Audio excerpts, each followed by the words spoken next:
Namaste. Today we are going to do PIgeon Pose, or in Sanskrit, Salamba Kapotasana.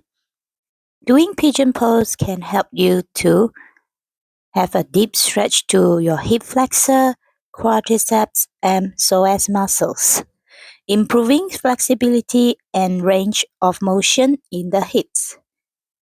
Salamba Kapotasana is a gentle back bend that helps to open the chest and improve posture.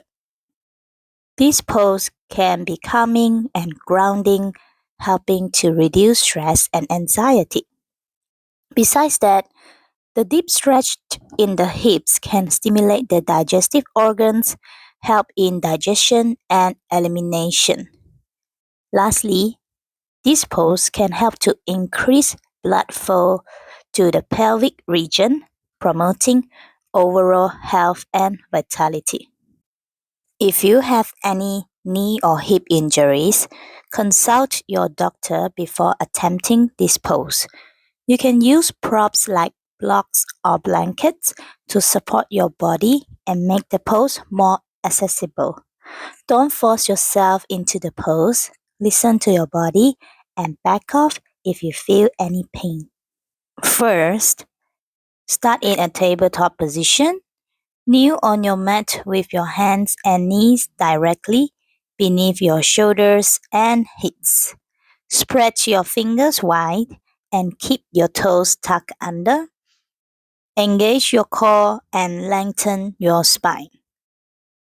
Slowly slide your right knee forward between your hands, keeping it aligned with your hips. Lower your right shin to the ground with your right foot near your left hip.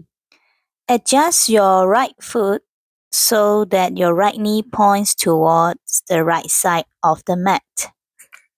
Extend your left leg behind you, keeping your hips square and your left toes pointing towards the back of the mat. Press your left foot into the ground to create length in your left leg. Shortly walk your hands forward, keeping your spine straight. If you feel your hip is tight, you can bring your right leg closer to your left hip. Then use your hand to support your body. Stay here for a few breaths. To release from the pose, slowly use your hands to push yourself up, back to your tabletop position, then back to your sitting position.